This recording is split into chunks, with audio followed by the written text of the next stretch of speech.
What's up, bikers? Episode 201 of the Biker Bar podcast.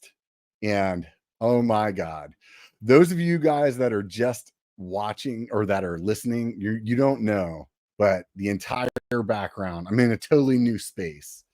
It's really not a new space. It's just I've set up something new, and it's been quite the effort. So if there's any kind of weird technical difficulties going on or whatever, you probably are pretty used to it at this point. 201 episodes in. Anyways, before we get started, what I wanted to do is real quick give a shout out to some of the channel sponsors. And oddly enough, today's guest is also a sponsor. But before we talk to him, let's do this. Anyway, so I've been riding RE bikes lately, and right now, if you go to their site and you check it out, they actually have some financing going on. So if you've been thinking about getting a bike and you're like, man, I don't know, just can't afford it right now, they have 0% financing going on. It's like 12 months or something like that. So it's basically a free bike. You can swing by RE, you can hit the little link that says that you're going to go check out the sale and see what kind of bikes are on sale. So pretty much whatever you're looking for, they're going to have it though. So the Delano, I've been really loving. That's their short travel trail bike. And they also have the Temp Peak, which is their 170 e-bike that I've been riding the hell out of lately. So I'm sure if you've been watching the channel, you've heard me talk about this stuff. Swing by rebikes.com, give them a look. Outside of that, you can also swing by Tascostoke and check these shirts out. These jerseys that we're going to have probably a fair amount of conversation about today, that Nate just brought out, and they're reversible. So you buy one jersey, you get two jerseys. So you can go with this pretty sick black and white checker design, or go all out bling bling with the tie-dye, and I don't know if you call that mauve, purple-ish, something like that. Anyways, a couple of different designs. Go swing by there, check them out. Use code B1KER and save yourself a little bit of money. So Tascostoke.com, B1KER. Also, last but not least, if you're going to buy that tie-dye helmet, you can swing by Cali Protectives and pick up yourself a new helmet. This Interceptor I've been wearing, it's slowly becoming my favorite helmet, and it's got this super loud pattern right now. It's like a zebra, black and white with a blue strap, and these color drops, they're limited. So you'll only be up here for a little bit of time, and then it's gone. So you can swing by Cali Protectives, use code B1Cali30, and you'll save 30%. So it's a fair amount of money when you're talking about these helmets. And maybe you buy one for you buy one for the kid, you buy one for your wife, save a bunch of money. Anyways, CaliProtectives.com, code B1Cali30, and let's get on with the show and bring Nate up. What's up, Nate? How's it going, Robert? I was just scoping out your new Instagram post. Sorry. Yeah, the one I made like 67 seconds before we went live. Yeah, is that right? Yeah, it was probably something like that, man. Like we were saying right before we got started, today's just been one of those days where you're like, man, that time came up quickly. Where did it go? Man, I haven't seen you since Bentonville, right? Dude, that was quite the trip that we had there. So for those of you that may not know, I was in Bentonville last spring or summer to go to the Bentonville Bike Fest, and I was there helping out Nate with the Tasco tent while I was there filming. And there just so happened to be like a tornado came through, just blew the whole thing apart. Just a little windstorm. Yeah, we were getting up early that morning to go ride, and we found out I think the fest is canceled. Yeah, and it was, dude, just driving over there was nuts.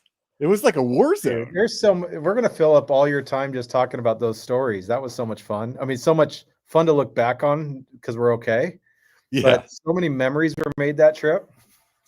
Oh yeah, that was it was interesting. We got over there to the fest, and I think we were probably within the first, I don't know, let's just say like first 50 people that were probably there. Yeah, because we had got up super early to go ride, so we could ride before we had to go over to the fest. Yep. And I took a quick little like spin around freaking like video. Like I looked, just literally like spun in a 360 degrees. It was like 10-15 seconds, and I posted it. And I haven't even looked at it in a long time. Last time I looked at it was like 3 or 4 million views on that thing. It's so crazy. Yeah. I actually had Clicked on the Fox map. News call me and like they wanted to like do a story, and they like had the reporter contact me, and they're like, okay, so what happened? And I was like, nothing. I slept through it. They're like, Yeah. that's not a very Well, see, that's us California boys, right? We, I don't even know how to spell tornado hardly, right? I mean, right. we know earthquakes probably better than that, but yeah, it woke us up, or woke me up about 2 in the morning, and I just heard gale force winds and it sounded like a waterfall against the wall of rain coming down. But I didn't know what to do. I just went back to sleep. I grew up in Pennsylvania, so we have thunderstorms and lightning all the time. And to me, when I woke up, I remember looking over because I was kind of sleeping in the living room, and I remember looking over and seeing these two guys that were in the other room. I was like, dude, these guys are still drinking, man. It's gonna be a rough ride for them in the morning. Like, I totally didn't even like Oh, is equate that right? that like there were like I heard all the thunder and lightning. I was like, whatever, and I remember I went to the bathroom and somebody's like, the power's out. And I'm like, great. And I just went back to sleep. Yeah. It was like, Yeah, it didn't phase us. Yeah, if I had known, I probably would have been a little bit more worried, but whatever. I was thankful. yeah, yeah. I mean, how did that all turn out for you as far as like all the product and stuff like Yeah. that? No, it worked out. I mean, it worked out fine, right? It is what it is. Yeah, when we showed up that morning, it was, I call it Ben Tentonville. There was like all the easy ups in the world were just everywhere, just absolutely mangled, right? And Yeah. it was yeah, it was definitely like one of those moments like, oh, this is a big deal. Like this is not good. And all of our stuff was just soaking wet, muddy, all over the place. Remember, we were picking things up all across the 50 yards over was the tent over there. But there wasn't an easy upstanding, I don't think, that was there. The Orbea tent. There were actually a couple that like blew me in, that was kind of like out in the, let's just call it this big open area for people to be able to like put in their head. Yeah. And it was like a kid's course. Yeah. And there was Yes. this one That's right. easy up in the middle of it that had like nothing in it, like, Right. and it was still exactly where it was the day before. Right. And then like 30 yards away from that was a tree that was probably 15 feet around, like blown over on its side. And it's Right. like, how Right. did that No. easy up not even move? And No. then this tree blew over. And I guess that's how tornadoes work, right? They're just random. But anyway, we walked in there and yeah, everything was everywhere. Definitely devastating feeling initially. You're just going, what's going on, right? But in the end, as you remember, all of the product, I couldn't sell it again, right? It was all the packaging was soaking wet. It's all cardboard, so it was just flimsy, and everything was dirty and nasty, and so it's trying to figure out what to do. And so we all stood out there in the front yard and just pulled header cards off of gloves, and they're still stuck together with a little tie. And just started hanging them, trying to let them drip dye because there was no power. We couldn't do anything. Eventually, the power came back on, and we were able to. How many loads of laundry did we do with gloves and shorts Oh, and I have everything? no Just idea. did up that poor Airbnb washer and dryer was probably a little worse for the wear when we were done with it. But we got it all cleaned up and dried. And actually, I left all of that product there in Bentonville and donated it to the local trails organizations. Oh, So wow, right on. so they were able to take it and hand it out to volunteers because I mean I was just there last weekend and the amount of trees that were down, I mean they're still clearing trails. They're not all Wow. open yet. So there's just and all of that over in Bentonville is volunteer work. So Yeah. the maintenance and things like that falls on the volunteers. So they relied heavily on that to get them going again. So that was cool. It made me feel good to be able to do that with the product. So it wasn't totally lost. Yeah. What were you back in Bentonville for? I was out there for Outer Bike last weekend. Oh, I sweet. guess it I was 2 forgot they weekends had that ago. over there. Yeah, yeah. It's random. That's a whole nother story. Why did I go? A little bit redemption. I just Yeah. wanted to kind of get back there and like, okay, everything's fine. It's not what it was when we left it, right? Yeah. Plus, it's a pretty cool place to go. I don't mind visiting there. So I wanted to go to the one that was in Moab. I was trying to like last minute pull it together. I think I even sent you a message, and yeah, I don't know if it was like pipe dreams or what, but it like all the signs from the world were telling me you're not going, dude. Yeah. And finally I just had to accept it. It was like, okay, maybe I should plan more than like 9 days before the event to like actually do something Yeah. like that. Well, I'll tell you what, those poor outer bike people, everything's changing so much in the industry.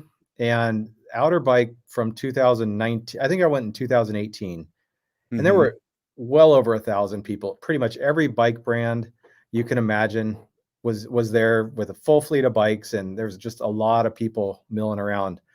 You know, it just gets smaller and smaller every time I go. Really? You know, just because the bike brands are cutting back, they're not doing those demos as often, I don't think, or they're handling it differently now, a lot more D2C. I don't know. I don't understand how it exactly plays out, but the attendance was down Do really, they really have those small. events set up like similar to like Sedona and Bentonville where there's a band and No, food, or I is mean, it that's the just thing with the outer bike? bike. Outer bike is so specific. I mean, it's a great deal. Like it's a kind of an all-inclusive thing. People travel, they come in there, they don't even bring their own bikes. It's 100% focused on a bike demo, right? And so Yeah, the hard part for them is right now, they can only sell as many tickets as they have bikes there. So the right. less bikes that are showing up, they have to limit the ticket sales down. So, you know, as they said, and I would agree, it's a very intimate group now. You end up, you know, far less people. So everybody kind of gets to know each other. They all have meals together. Um, so it's a great event. It's just so unfortunate how it's, you know, dropped in numbers so much. Interesting.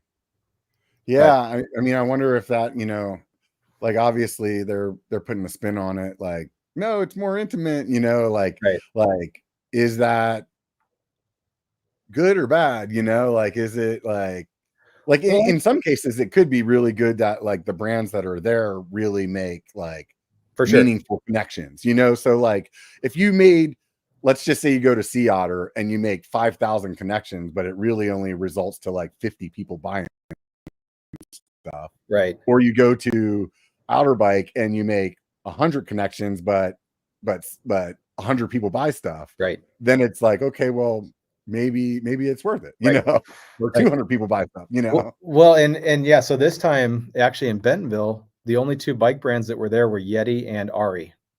Oh wow. And Shimano was there with their bikes, the fleet of bikes that have Shimano motors on it. And then one of the local bike shops, Mojo Bikes, came out with their fleet of demo bikes as well. So it Hmm. ended up, you know, bringing it. But I'll tell you, Ari and Yeti had a pretty captive audience. Everybody that's there is either going to ride one of those two bikes more than likely. Right. Um, so yes, on that side, the brands that are there, it's really, really good. And I think for the attendees, it's fine. Yeah, maybe they're Yeah. not trying out 5 or 6 different bikes, but they do get more attention for sure. So Yeah. Yeah, I mean, I think if I was going to something like that, I would still take my own bike, and then it's like, you know, you ride your own, maybe you ride this demo, then you can ride your own, but there's definitely more I want to explore there. I did a video, obviously, whenever we were there, I did that Bentonville video, and it I don't know, I just hit the right thumbnail. It was clickbaity enough or something like that, and a lot yeah, of people saw that video, and really I only got to ride like Slaughter Pen and I can't remember the other one that's like right there, Kohler, but Kohler, yeah. yeah. So it's like I didn't get to do like all the stuff that's a little bit further away. So I didn't really get into So the more. Robert, yeah, we had discussions about Bentonville when we were there and how it's so different than what we're used to on the West Coast, right? With a lot more elevation, obviously, a lot more chunk, I would say, Mhm. just steeper, chunkier. Well, what next time you're in Bentonville, you need to go out to Leatherwood, Lake Yeah, I Leatherwood. had a lot of people talk to me about that on my Yeah, video. so So we got the chance. Eddie and I went out there on Monday, and we rode Lake Leatherwood. Pretty much hit all the trails out there, and I want to say there's probably 10 or so, 2 different hubs. But I mean, very chunky, definitely a lot more rowdy, big drops. And then we went over to Eureka Springs to the Passion Project or Passion Play or whatever they call that over there, and mhm. got a little bit of riding in on that as well. So we did a big day on Monday and kind of took in those areas. Definitely a whole different experience than the Bentonville Right on. area. They're a little bit more elevation and definitely steeper and faster or chunkier. So were you rocking the analog or did you go EB? On that day I rode an E. So yeah, it's funny. The first day you were talking about the Temp Peak, the Ari. Yeah. The first day I borrowed one of those from them and we went on a big ride. That's a great bike. Yeah, I was really impressed. Fun. I was really impressed. That was a lot of fun. Instantly, it just felt very comfortable and good for me. Mm-hmm. So I liked that one a lot. The next day, next 2 nights, I borrowed Yetis, a 140 and a 120. So I got to ride both of those. That was cool. And then the last day we demoed from, what was that bike? Transition. I don't remember which one it is. Their 170 bike, which was a lot of fun too. So all those bikes felt really, really good to me. I was impressed. So I've wanted to ride some of the transition bikes. I just haven't had a chance to yet. Like, yeah. I was really looking at that. I think it's called the Smuggler. It's like the short travel 29er. And they had this like sweet pinkish purple color that I was like, kind of like the tie-dye jersey that you have, the flip side of it. And I don't know. I've been on this like super loud kick of colors lately. So that one was like really calling me, but then the whole RE thing came together. Yeah, next time definitely head out to that area, spend the day out there. It's a different, it's more fun, I think. Yeah. It's all fun. I had a lot of fun though. I mean, honestly, even if I went back and rode all the exact same trails that I rode the last time I was there, I would still have a good time. Like it was like, there was nothing there that was like, that sucked. You know what I mean? It wasn't like, oh man, remember that big long ass climb that we had, or remember how long it took us to drive to that ride? Or it was like literally, I mean, our Airbnb was like 90 seconds from the trails. And like, I mean, even whenever I rode from the Airbnb all the way over to Slaughter Pen, like on the other side of town, it took me like 15 minutes. Right. Like it really wasn't like, no, they have a special thing going on. It's fun to be able to parachute in there and enjoy it for a weekend and then get back. So it definitely makes you jealous of having that kind of community right at your doorstep compared to, I don't know. I mean, you're where you're at. Maybe it's a little different. We could talk, but for the most part, it's 35 to 45 minutes for me to go anywhere to ride. Right. No, it was, and it's crazy too, because the first night when I was there, we were riding, and it's probably 5:30 at night, something like that. I could not believe the number of people out on bikes. Like it's just, I just kept on like families. I mean, everything. Nike teams over here training on this little area. Like everywhere you went, there's people on bikes. It's so different than what I'm used to. So yeah, I mean, even whenever I was there, there's that little coffee shop that's kind of in the middle of that the Airstream or Airship or yeah. And it's like you go over there, and regardless of all the bike trails, there's still all kinds of families out there, like hanging out with their kids and walking their dogs, and just like so many people actually enjoying outside. Yeah. And I think it's one of those, like, it just reminds you of that, like that movie from back in the day where they're, you know, if you build it, they will come. Yeah. It totally reminds you of that, because without a doubt, like the people in the community are embracing what they have there because they have it. Right. You know, I don't think if they didn't have that kind of infrastructure built, that you would see that many people walking out to some coffee shop in the middle of the woods. Right. Right. You know? No, it's pretty cool what they've done for sure. I'll tell you what though, the trails this time, Robert, I mean, when you and I were there in May, I mean, good conditions, right? Pretty, you know, they'd been getting enough rain to make it good. And yeah, good dirt, good canopy over you most of the time. This time was completely different. There's, you know, a third of the trees are probably down, right? Oh yeah. And so the canopies are shot. So, and it's also going into fall, but still there was a lot of leaves on the trees that were there, but just so many less trees. You know, you're looking over, I didn't know houses were right here in Slaughter Pen when I was there last time, but there's, you know, no obstruction to the homes now. The trails, it hasn't rained there in a couple of months, everybody was saying. And so the trails felt like Southern California right now. They just dry, dusty moon dust everywhere. Oh, that's crazy. I wouldn't even imagine that it gets that way. And they've, since all the volunteers have shifted their time to trail clearing, the trail maintenance. I mean, normally when we're there, it's like Disneyland, right? Everything is butter. Right. But this last time when I was there, the trails have definitely suffered from more neglect than they normally are. It felt like home, quite honestly. It felt like what I was used to. So Yeah. That's interesting. You know what's crazy? What I've been thinking about most of the time we've been talking about here is like, yes, that tornado that came through did a bunch of damage. And yes, it was like really kind of shocking to see. And here you are, what, 4 or 5 months later saying that they're still cleaning up from it. And you put that into perspective compared to like what just happened in Asheville.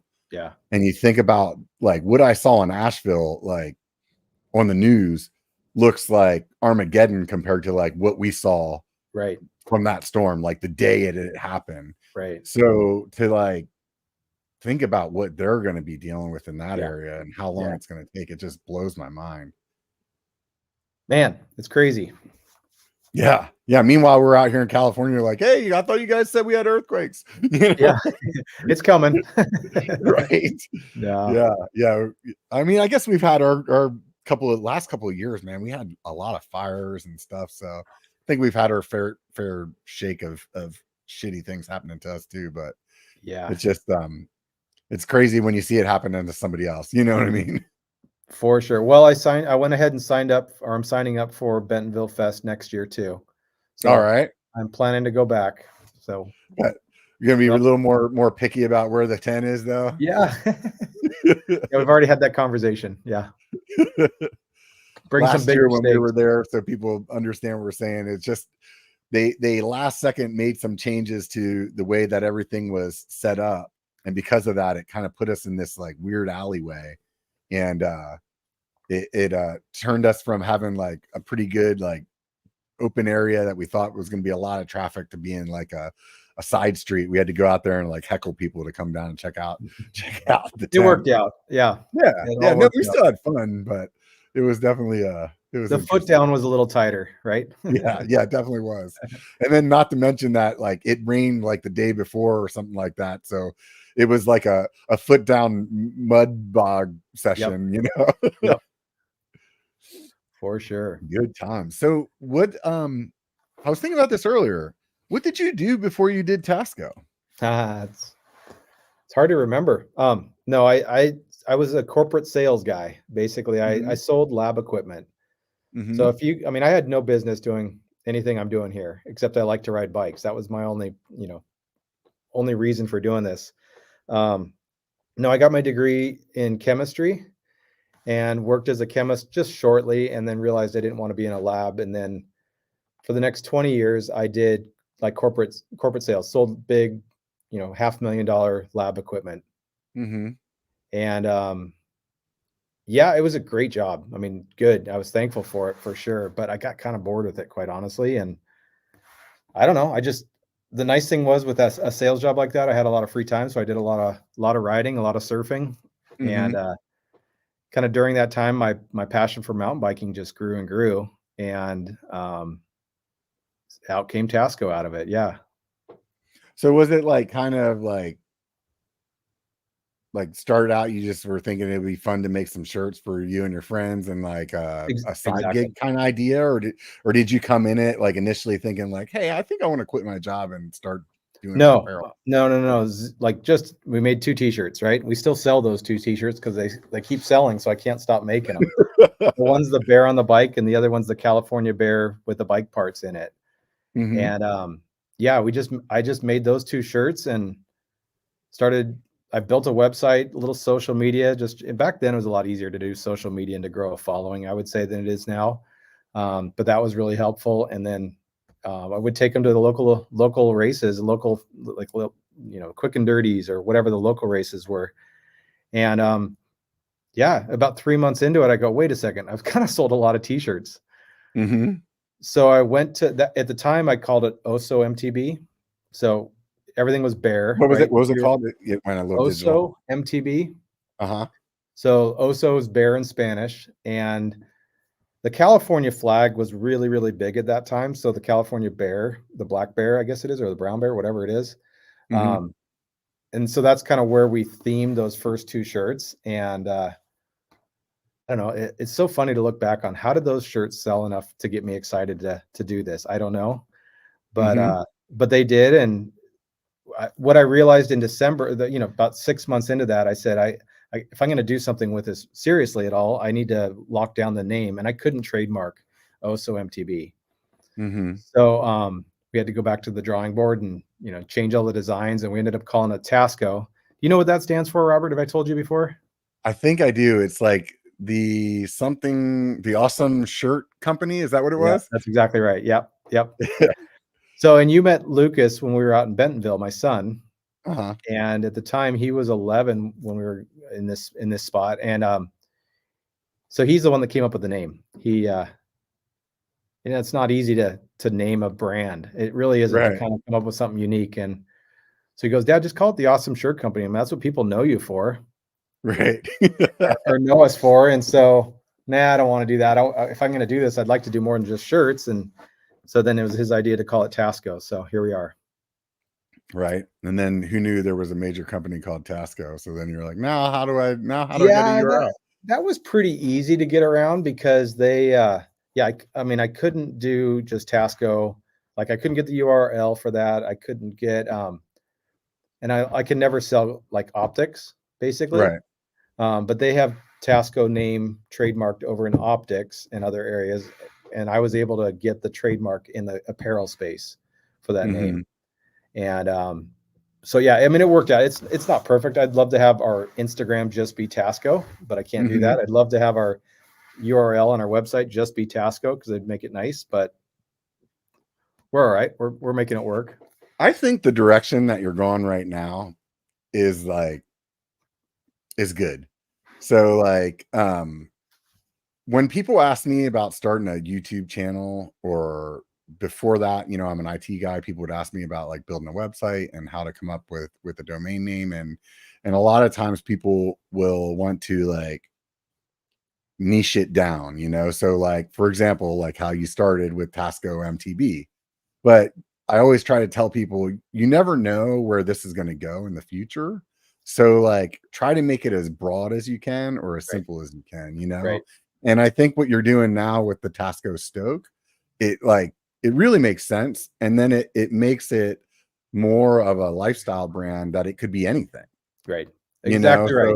So it doesn't matter at that point. And I think that to me, like as a person that like, likes marketing just because like, I think it's interesting how it works, like I think that really works well, and the same thing with branding, Well, yeah. And obviously you've seen just in the last 6 months, we've made that change. And I don't regret at all having it be Tasco MTB as a URL and kind of marketing everything that way, because I think it was really important to go in very focused. Yeah. The mountain bike space, quite honestly, it's small enough that if you go in very, very focused on it, it's pretty important, I would say. Because especially at the time when we were, really growing early stages, there was Fox, Troy Lee, 100%. There at the time there was nobody doing lifestyle in mountain bike at all, pretty much. I wouldn't say nobody, but not much, right? And everybody that was kind of like those brands were still at that point, especially coming in from moto, right? Where they were very moto inspired, but they could do mountain bike too. And they were finding growth over in the mountain bike space, right? But everything felt very racy, very just different. So that was really a cool opportunity for us to just go in differently as a mountain bike specific brand, not coming from moto, not doing any of that, but go in very, very true to that, right? And knowing it and living it and breathing it and just being just entrenched in it. So I think that was really, really important at the time. But as we've grown, it's obvious that especially the gloves, specifically the gloves, are used far more than just mountain biking, right? So now it does sort of having that MTB on the tent or on our website does kind of limit, even a BMX rider or a moto rider, or we sell a lot at this point, or a gravel guy or a road guy for that matter, exactly. So it just kind of held us back. where I really tried this as an experiment, quite honestly, was about 3 years ago. You know, one of my big things I probably shared with you before is stand-up jet skis.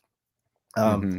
You know, our family's really gotten into those. We got them in COVID just because we wanted something different, and really just got really, really into it as a family. So I was like using our gloves for stand-up jet ski, and I'm thinking, well, why? And so I, you know, had other people try them, and they were fine, and there was no real reason not to do it. So I ended up going to Jet Ski World Finals up in Lake Havasu a few years ago, and I just built a new tent canopy that said no MTB on it anywhere, just said Tasco.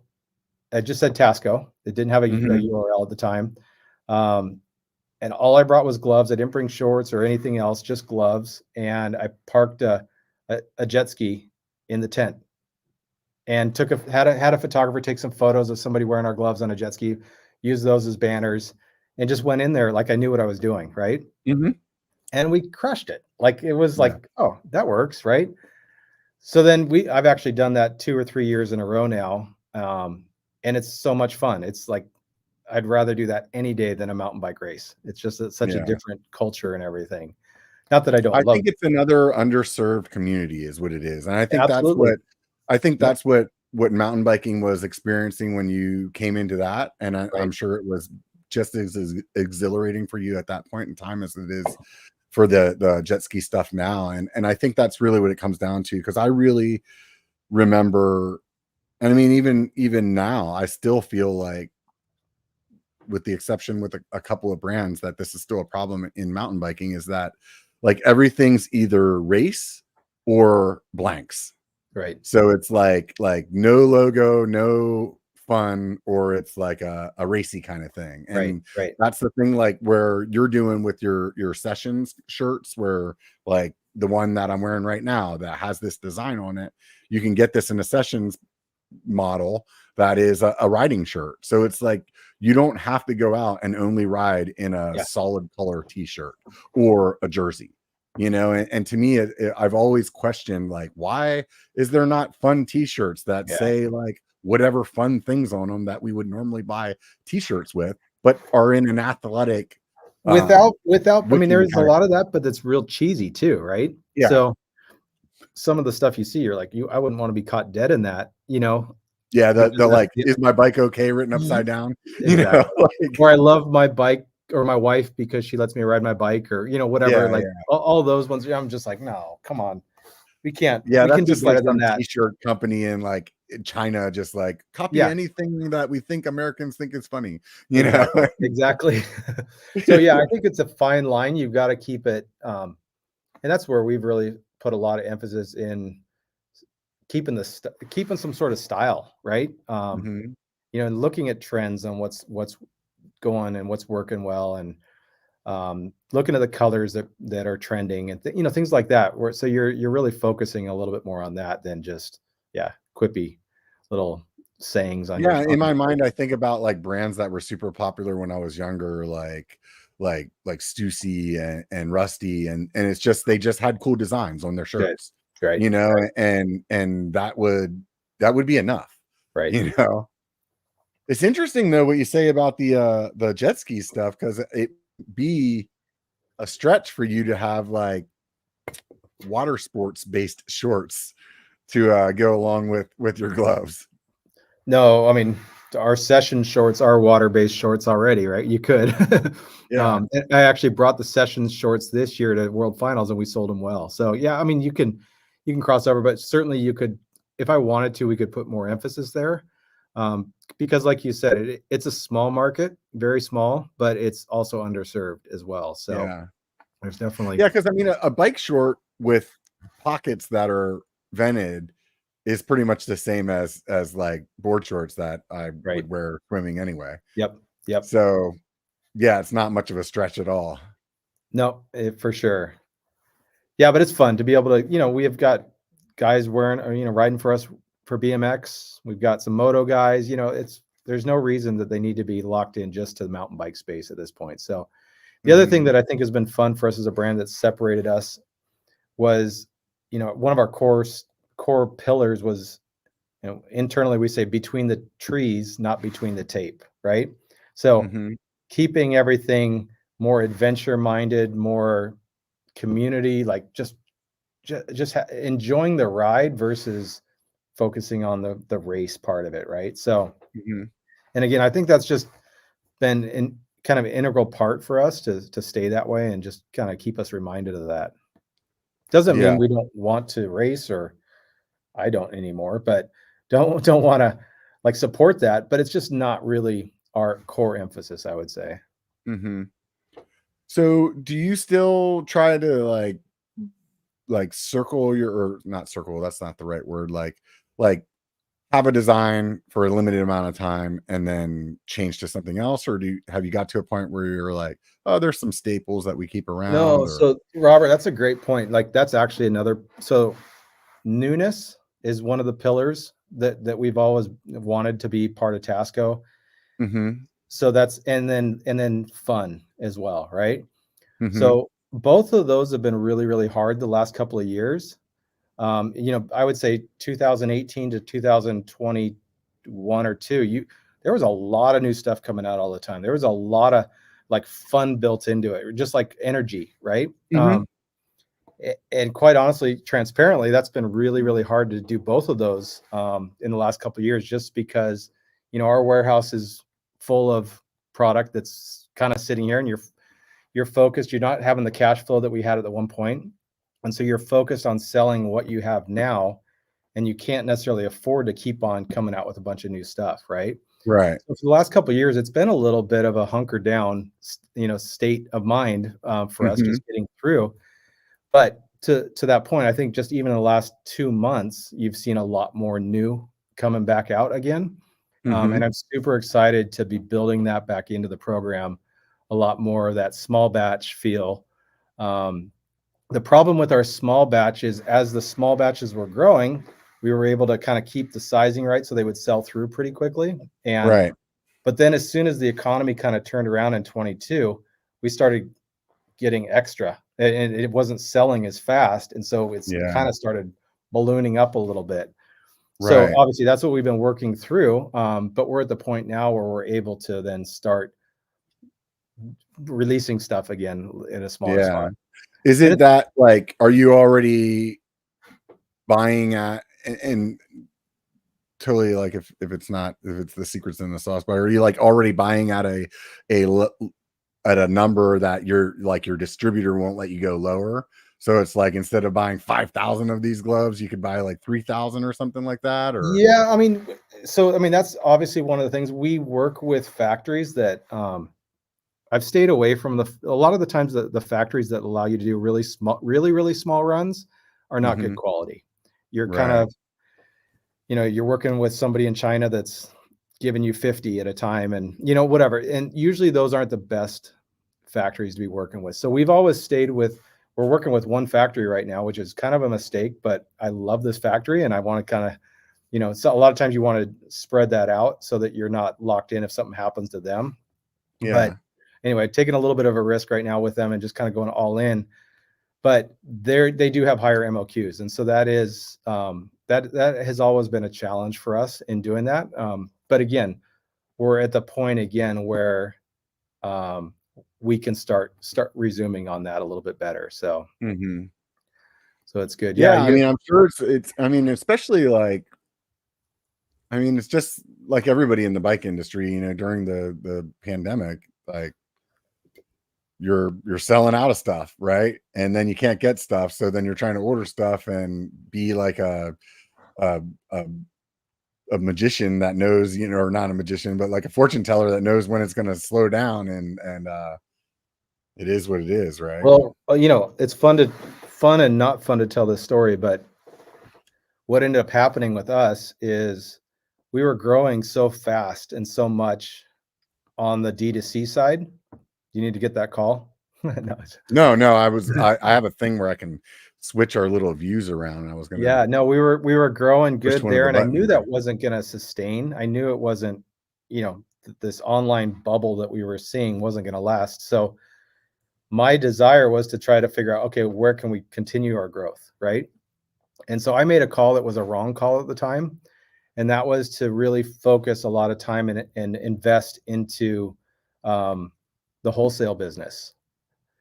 And so unfortunately, what I did is we invested in that right at the wrong time, right when all the shops were full in 22, right? We kind of came in with our product and everybody said, yeah, we're loaded up. Everybody's dumping product on us right now. So we invested a lot right then. And that left us in that same situation, as many people were, with just a lot of inventory to work through. Thankfully, what I was doing at the time was filling shop orders and building for that, which is a lot of the blacks, the grays, the staple products, to get doors open and things like that. So in the reality, it's not a big deal for us. It just affected our cash flow for a little while. Yeah. Well, you guys were also coming out with a lot of new products as well. Yeah, we were doing a lot.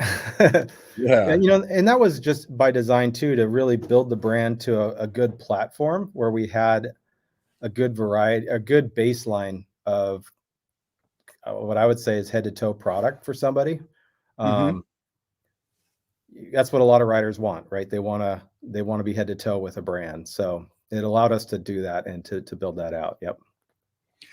Yeah, I mean, I think it makes sense. It's like you obviously like start out doing t-shirts. You're like, hey, I don't want to do just t-shirts. The glove thing, I think, was the perfect timing. Like, you guys and Hand Up, I think, kind of both hit the market at the same time with this like minimalist glove that was just like, oh wait, we can have fun, we can get like cool colors and socks that match, and this is super awesome. And I think you guys both being at the market at the same time actually, in my opinion, probably really helped each other, like to like, hey, like it's okay to buy these brands that aren't Fox, that aren't Troy Lee, and you guys both have your own like kind of segment too, where you guys where your products fall and like what your like kind of vibe is. So I think that it was like, it really played well. And then at the same time, it's like, okay, well, you don't want to just do that. Like, you got to keep innovating no matter what company you are. Like, even me as a content creator, it's like the things that I'm doing now are 100% not what I was doing back then when you first started. I mean, I could go on a trail ride and come home and edit that video in like 2 or 3 hours and just put it up like me riding and whatever happened, and it would get a ton of views. And now it's like, no, I have to spend like, 15 to 24 hours editing a video to like have this like perfect story and get like similar views as I was getting back then in a couple hours. It's just, things change, but you have to keep getting better, and it's part of it. Well, funny story, I interrupt you because you mentioned Hand Up and us kind of starting around the same time, and in a lot of ways doing a similar product, right? The neat thing is like Cody, the owner of Hand Up, we're friends, I would say. We're cordial with each other, at least, right? Yeah. It's not like a death match friend. No, he's a good guy, and I respect him a lot, and I think they're doing a cool job. I really do. But like you said, we are different brands, and he and I have had conversations about how we have this mutual respect for each other's brands. And part of that is kind of staying in our own lanes a little bit. And I think that's kind of worked well for both of us. They have, like you said, they have their vibe. Our vibe I feel like it's very different. And I think it's fine. Like, there's enough business for both of us, quite honestly, to go around. But just today, so we launched the new mullet jerseys today. And about 9:15, I think it went out about 8 o'clock. And shortly thereafter, I got a text from a number that it wasn't stored in my phone, because I just got a new phone recently and some of the numbers weren't transferred over. And what did it say? It's pretty funny. I'll just read it to you. He said, it said, let's see, Nate, reversible jerseys are sick. Well done, man.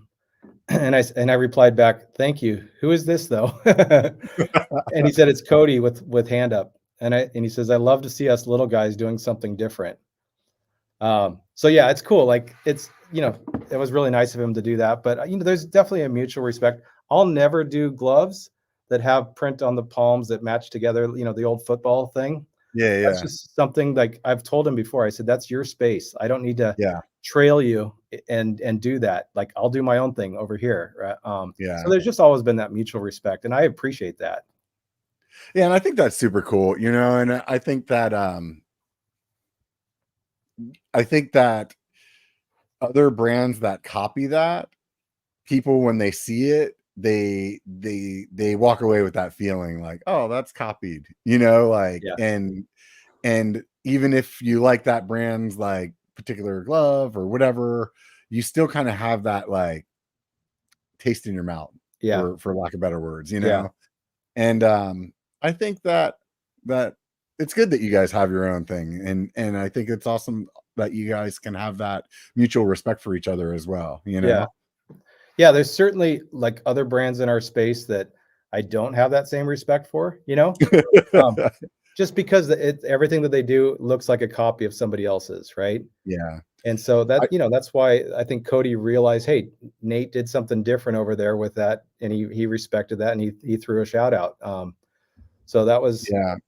but I I think think that's there's a lot of guys that one way or another end up on like Alibaba or something like that, and they find some blanks and yeah, they're like, "Oh man, I can make some gloves for me and my buddy." And then they make them, and then all their buddies are like, "Dude, these are sick." And even though they might not be, you yeah, know, but they're their buddies, so they're all like amped up about it. And then they're like, "Oh, let's start a brand." And they really have no idea what they're getting into in the first place. And then secondly, then they really don't have like that attention to detail worked out, nor do they have their own product.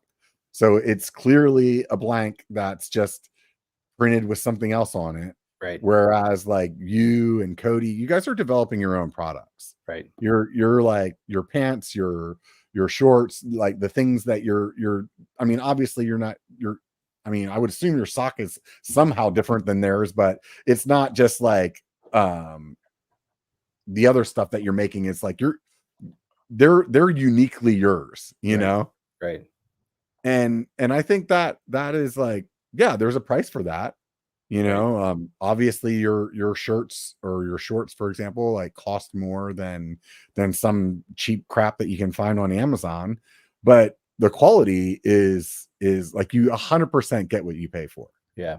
Well, let's face it, I like to ride. I like to ride in good stuff too. And so Hmm. we just built stuff that we wanted to ride in ultimately, with trying not to cut costs, you know, on our end. So Yeah.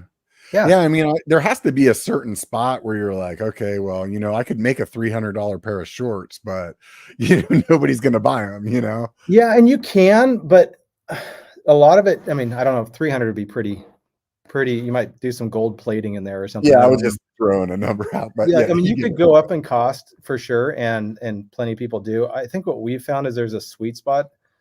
We've kind of stayed away from the designer fabrics on a lot, especially the shorts, right? You Mhm. can get into a lot of the name brand expensive fabrics, and really you're not going to notice it. You'll get a little tag when you buy it that says it.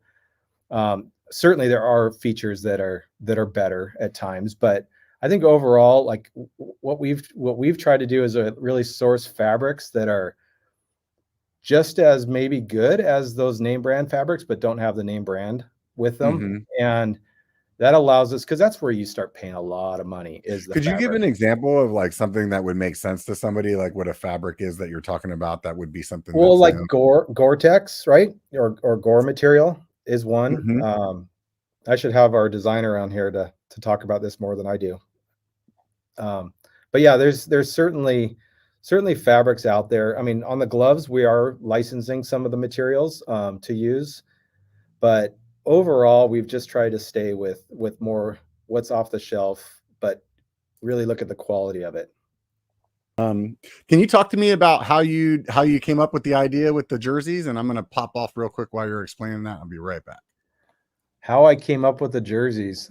The new Yeah, two layer like situation that you got going on there. I don't even remember what it was that got me thinking about it or got me going that direction. I think it was just looking on the inside of our jerseys and seeing all the blank canvas in there. So when you sublimate a jersey, it starts with just solid white, and then you sublimate your colors, your artwork, whatever it is, on top of that. So the outside has the color, but then you flip it inside and it's just solid white. So I think that's what I thought, well, shoot, that's blank canvas. What can we do with that? But then I kind of ruled it out thinking, hey, you're back. Yeah. I kind of ruled it out thinking that you'd have a hard time, because a lot of times the stitching on the inside, like if you flip inside out a t-shirt or something like that, or a jersey, the seams don't look right on the inside to be on the outside. You can definitely tell it's inside out. So that's when I just started working with the factory and just saying, what can we do to make a two-sided jersey? It's not like we're not the first person to ever do something like this. It's used in hockey and basketball and, a lot of the sports, when they want to do a home and away jersey or something like that. Mhm. So really it was just a matter of figuring out, or, working with them to get it to work on a mountain bike jersey. And then I got a prototype and it was horrible because the colors I tried to do two different designs, completely different. Quickly Mhm. realized you don't want to do that because there is still a bleed through of the colors from one side to the other when they Oh. sublimate the other side of it. And so really it took quite a while to get these ready to go, to where the colors that you choose on the outside work with the design pattern that you have on the inside. So So is that it the same? It's not two pieces of material? no, it's a single material. Yep. So the Oh, jersey is not any wow. thicker than the standard jerseys are. Same weight, same feel, everything's the same, performs the same, I don't but it's understand how you put the pieces together without having the little, like, part where it's, like, the material's cut. yeah, well, the seaming is just, and I don't know the term for the seams, but Mhm. the seams are just sewn in such a way that the inside and the outside are the same. Are the same. Yeah, Yeah. yeah. So, you have to be careful. You've got to pick the fabric or the thread colors that you want to match on the outside. Because one of the things is, we have I call it the fun and the funner sides, right? The party side Uh-huh. and the more the solid subdued side. And on the solid or subdued side, you don't want that to like have off color stitching. You don't want it to, so you've got to match that color with the inside. I don't know. It's quite a little bit of a process to get them to work out. How long does it take you to come up, like, so how long ago did you come up with this idea versus now it's launching on the website? I mean, I would say 10 months ago, probably. Wow. Because you go back and forth with the factory, they send you the samples. Nope, that's not right.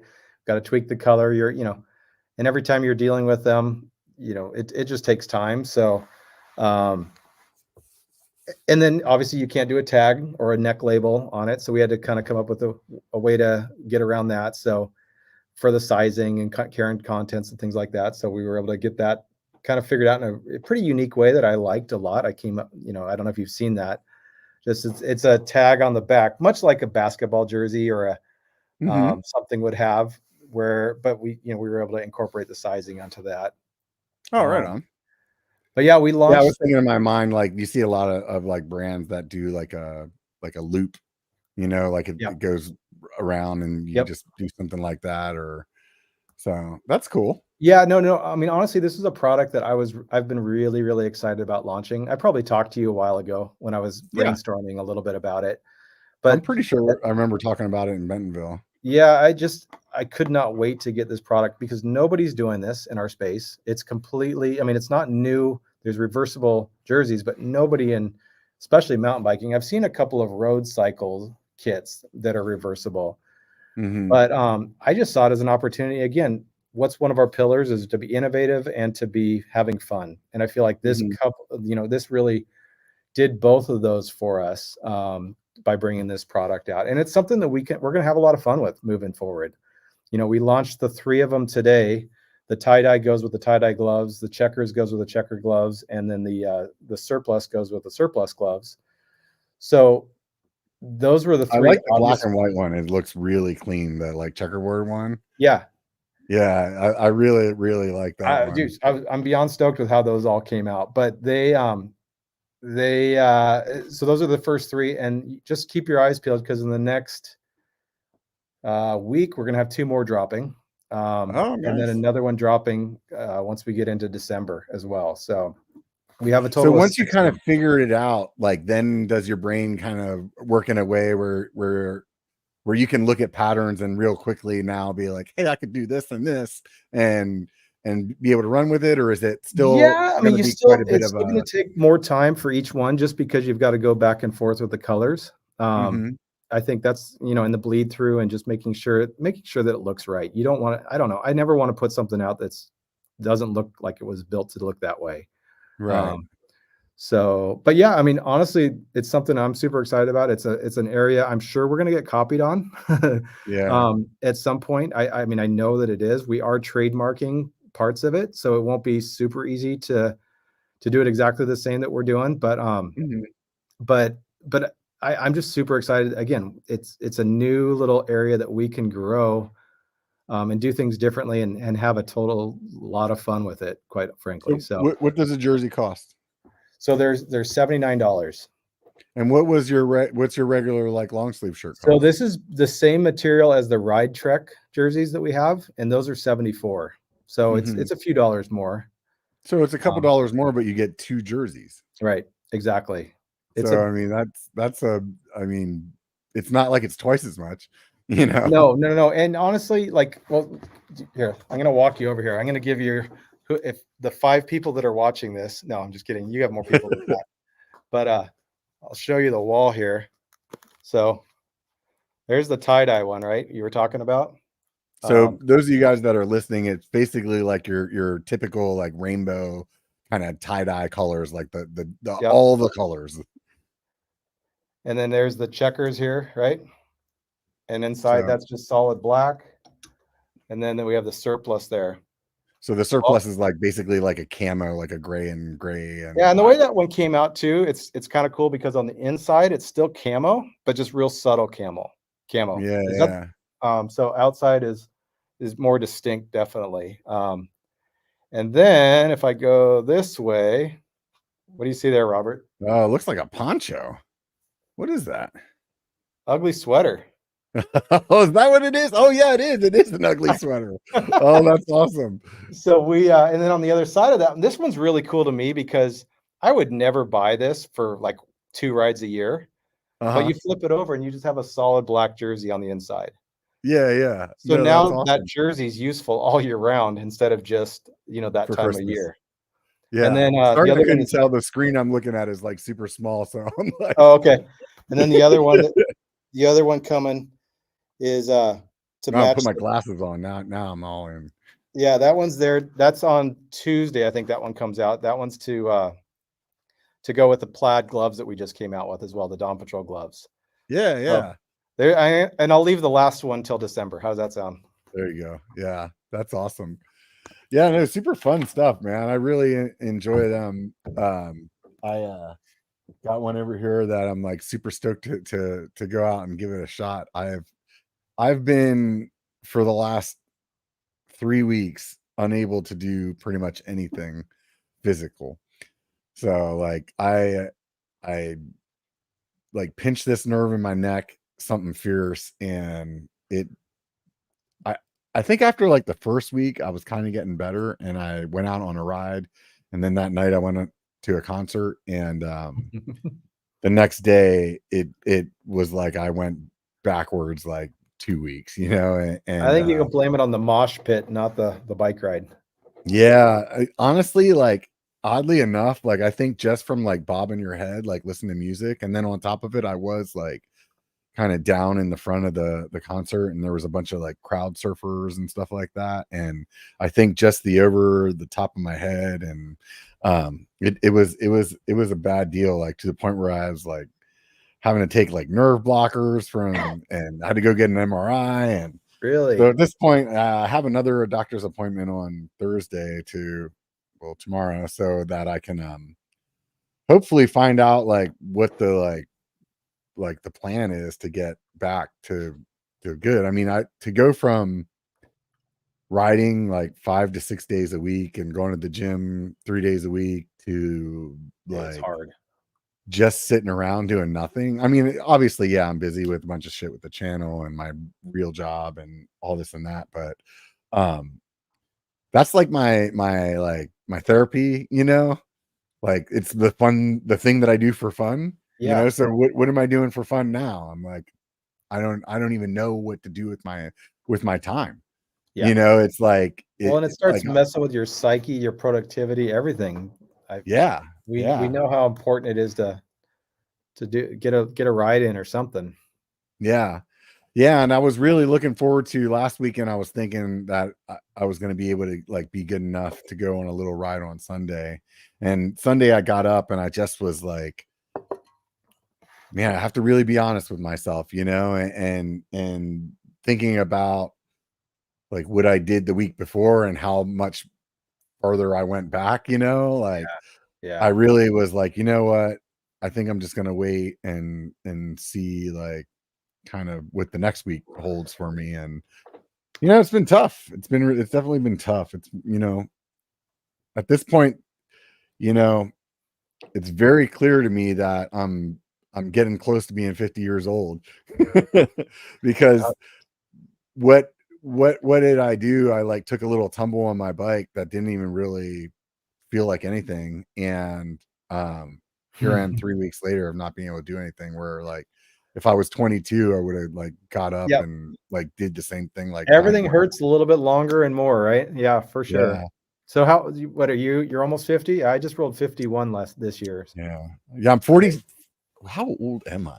47? Oh, 47. you're young. 48? I think I'm 48. Okay. Yeah. I Yeah, think I'm just hanging on to 47 because that sounds better. But yeah, it's a I'm pretty. lower number for sure. Yeah. Yeah. Yeah. So, you know, it's It's a it's funny season. though.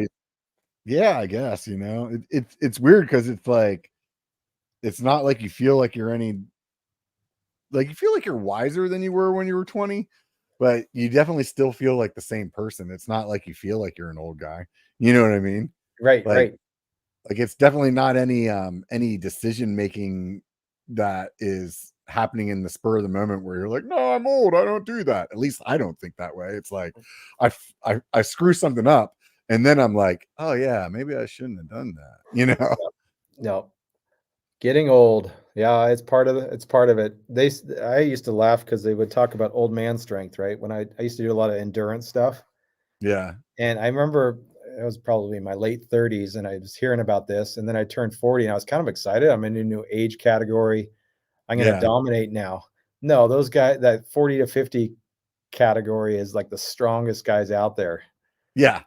Yeah, and I was super stoked about that too, because Yeah. like that's where I'm at, like or where I was a couple weeks ago. It's like I'm at this point where I'm, empty nester, like You got I some time? Yep. yeah, I have plenty of time, like go out and I can ride that much. It's not like I gotta go like softball games and all that other jazz, Yep. So it's like, you get that strength where you're like, yeah, dude, we do 3, 4,000, 5,000 feet. Yeah, let's do it. And that's not with an e-bike, it's Right. like, and you get super like in that zone. And the one thing that about cycling is that if you don't do it, it You disappears you lose fast. it. Yeah. It's Yeah. so fast. So it's Well, I just think like you and I both bigger guys too. We're lugging a little bit more weight up those hills. yeah, I don't know about you, but if I ride consistently 3 times a week, I'm okay. Like, yeah, I don't I feel like I'll probably get a little stronger each ride, but much less than that, I mean, if I don't ride at least once a week, I'm losing every single time I go yeah. out. It's I a think once a week is you're not your rides. If you're riding once a week, it's hard to like yeah. be able to do consecutively more than like 1,500 to 2,000 feet in a ride. Well, and I You know, often think about it, Robert, like, we look at 2020, everybody went out and bought mountain bikes, right? hmm And everybody thought it was a great idea. I mean, mountain biking is not a fun sport if you're not in shape. Let's just yeah, face it, like, and right, in some sort of riding shape, because, I mean, it's just miserable. You climb up this hill and especially these newer riders, they're working hard to get there, and then they get to the top, and then quick little descent, and then you're doing it yeah, again. So, I mean, yeah, it's great if you have some sort of conditioning and you can, you know, work through the hills, but man, it's not that necessarily that fun of a sport if you're not in good shape. Yeah. And it's definitely more fun the more shape you're in. So Yeah, like, absolutely.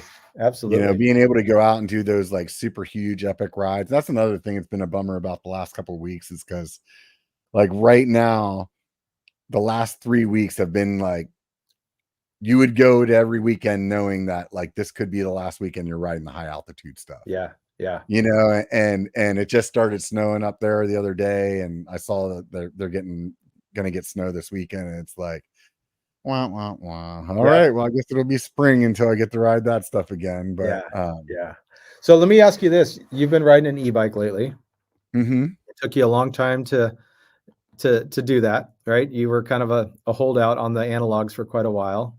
yeah, Um, how how do you like it? How do you feel? Like, are you still riding an analog, or before 3 weeks ago anyway? Were you yeah. still switching back and forth? Were you kind of solely on the e-bike? Where are you at with that? 100% still switching back and forth because um I wanted to keep my fitness. And I don't have like everything like fully worked out in my head on how I want to like give my message. But like the way that I jokingly like say with my friends is, anybody that says an e-bike is the same workout is full of shit. So Yeah. like, Yeah, like when I first started, this is back in 2020, I got an e-bike and I jumped on it and I was telling myself that same thing, because everybody would say, "Oh, it's you can get the same workout, or maybe even better for you on an e-bike, and it's more consistent or whatever it was." You can soft pedal an e-bike on yeah, turbo and get yeah, next to nothing, right? yeah, Or you can set it on one and probably get about the same workout, right, as yeah, you would on an analog or a regular bike. But what I quickly realized is I don't want to be on level one if I'm on this yeah, bike. yeah, Like, you that's don't. not the point. Like, to me, three instantly, unless I have to preserve the battery or something, I want to Yeah. stay on turbo, because to me, that's what they're fun for, right? It's a different kind of ride. And I think if you go into it with that in mind, then it's okay. Right, And I will say this, like I judge, like, let's just say like how good or bad the workout is on, like, I'm just purely looking at this point, like, how many calories do I burn? right, And I can go do like 3,000 feet and burn like 800 calories, right? Or I could ride 800 feet on my analog bike and burn the exact same amount. So in right. my mind, like, there's no way, you know what I mean? Like, Yeah, so, but on the other hand, even though I don't burn many calories, I'll come back from an e-bike ride that, let's just say I did 4,000 feet, right? right, I'll come back and my like muscles that I don't always use are just so much more smoked. Like my right. shoulders will just be like so dusted, and my legs will be, and like sometimes like my like obliques and things like that, because you're throwing all that extra weight around. Yeah, Because I'm still riding just as fast. I'm just now throwing around a 50-pound bike yeah, instead of a 35-pound bike. right. And you'll feel it like in your joints, and like, I mean, us old guys will, it's like you're Yeah, like, man, my knees on that day, like, even though I didn't burn as many calories, and I did, yes, more miles, but like I can feel it in those like in my knees and like my shoulders and stuff, like, man, that like worked me in a different way, you right, know? right. Yeah. No, it's a completely different thing. The smiles per hour is what I always say. You end up like, it's more fun for sure. Like, if Yeah, I'm just wanting to go have a good time, the e-bike is so good for that. But clearly you do lose, you're not getting the same, and hop back on the regular bike and feels like you're towing a trailer and yeah. tongue's hanging out again. Yeah.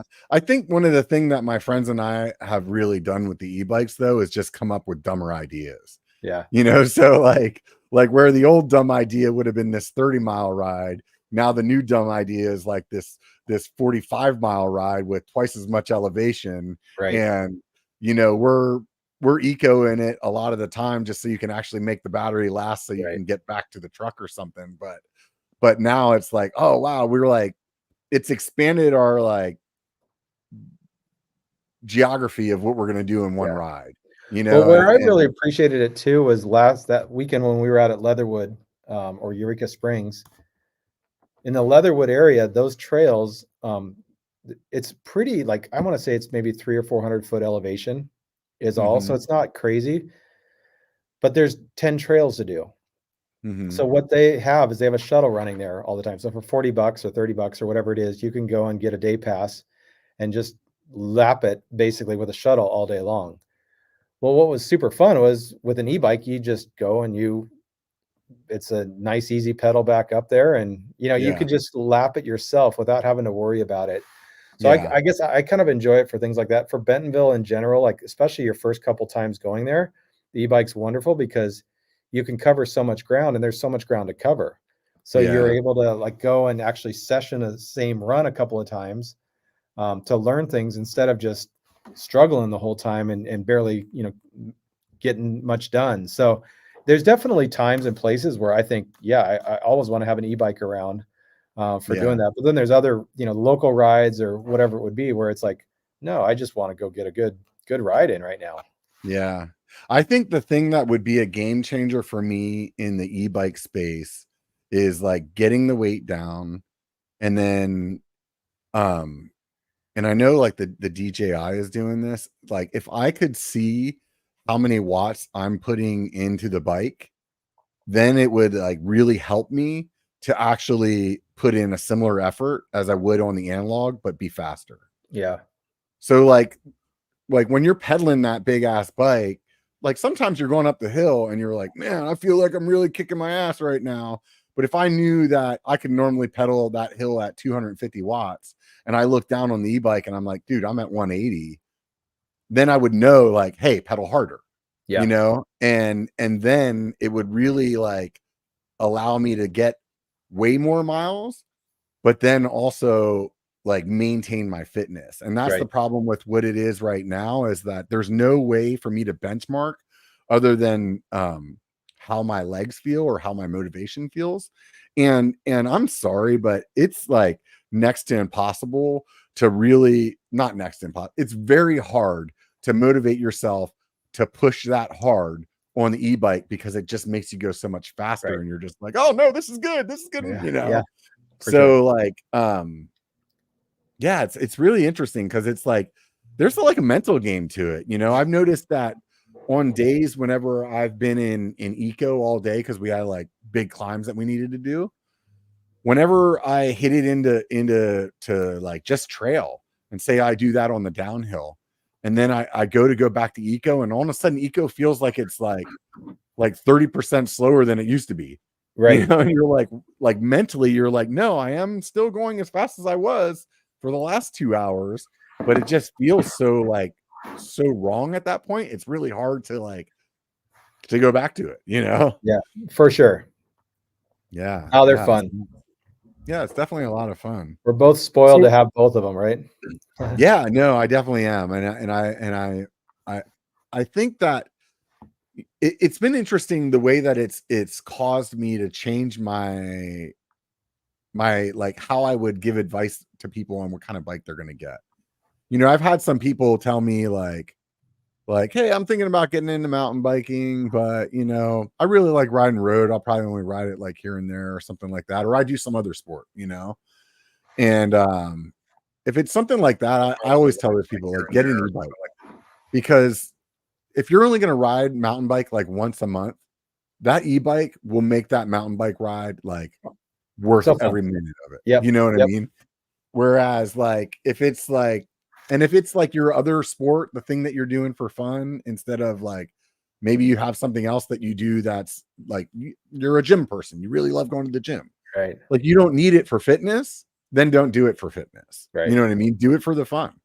Right. And 100% it's going to be way more fun. The only thing that I keep like battling with in my mind is I feel like there needs to be some kind of mechanism to help people like give more like money or funds to trails or to volunteer or something like that, because the bottom line is that same person that I just said that to, instead of them going out to the local trail and riding it once, Right. they're going out there and they're riding it 4 times. Right.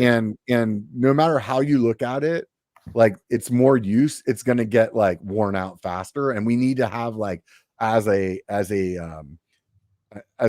group of people, cyclists, we need to think of a way that we're going to like help our trails to be sustainable, because otherwise we're just going to blow them up like way too quick. Right. Yeah, I've heard that as an argument, and it makes sense for sure. Yeah, I mean, but I mean, the same thing would happen if all of a sudden we had, 4 times as many mountain bikers on analog bikes riding. It's just it's like, how do you do that with Well, we had that in 2020, right? All of a yeah, sudden, everybody in yeah. yeah, I don't remember the trail conditions, but I remember the trail crowdedness during that But time. I mean, I remember even that, like berms and stuff like that would normally make it through the season. It'd be like, oh my God, this place is like blown out Yeah, in June, the way that it would normally look in September. yeah, So it's like, okay, well, yeah, it definitely happens. You know what I mean? yeah, yeah. So looking back at your journey with Tasco, like at this point, it's been what, like 6-7 years, something like that. No, we're gonna be 10-year. We're hitting 10 our years. yeah, we're gonna actually, that's another thing that we're working on right now is our 10-year anniversary um, gear for next year. Yeah. Yeah, so hopefully in the Sedona timeframe, we'll have for the festival, we'll have a bunch um, of our 10-year anniversary stuff out. Oh, So that's so fun. yeah, Every year I say I'm not going back to Sedona, and every year as it gets closer, I'm like, I'm going to it's Sedona. that's the best. That's my favorite event. Michael and his crew do such a good job. I think that's my favorite one all year long. Yeah. It's just a lot of fun to ride there. I went to the PNW earlier, or to like Bellingham and Whistler and Squamish earlier this year. And I just want to go back so bad. So in my mind, I was like, okay, maybe if I don't go to Sedona, then I can go back up there, and spend some of that money to go Yeah, back up there. yeah, And that's not the cool. bike part, just like the trails, like the legit stuff that you can ride and not have to be like, I don't really care about the bike park. Yeah, no, I've heard it's great. That's the one place that I have not yet gone on a destination ride. I'm telling you right now, Squamish blew my mind. Like totally blew my mind. I could go back to Squamish for a week and just ride that by itself. Like it So was I was humbled one time. I rode some of the North Shore stuff. This is going back 10, no, probably 10 or 12 years ago. We rented bikes on a rainy day and went and rode at Mount From. uh-huh. And I had my eyes opened. I felt like I was a decent rider down here in Southern California. Haha. Dude, I was humbled pretty Yeah. quickly up there. I had no idea how to ride that stuff, especially a little bit wet like that, like it was. Yeah. Super. It caused so much respect. That was right around that time. Do you remember that mountain bike movie that came out years ago? It's called Rome. Yeah. That was like that was probably my most inspiring mountain bike movie back in the day. That Yeah. really kind of got me fired up. I still watch that one every now and again. I love that movie. Oh, nice. But like I had watched that fairly recently, and then I'm there at Mount From feeling like I'm in that movie and Yeah. just going, what in the world do you do with these features? Like Yeah. how do you handle these things?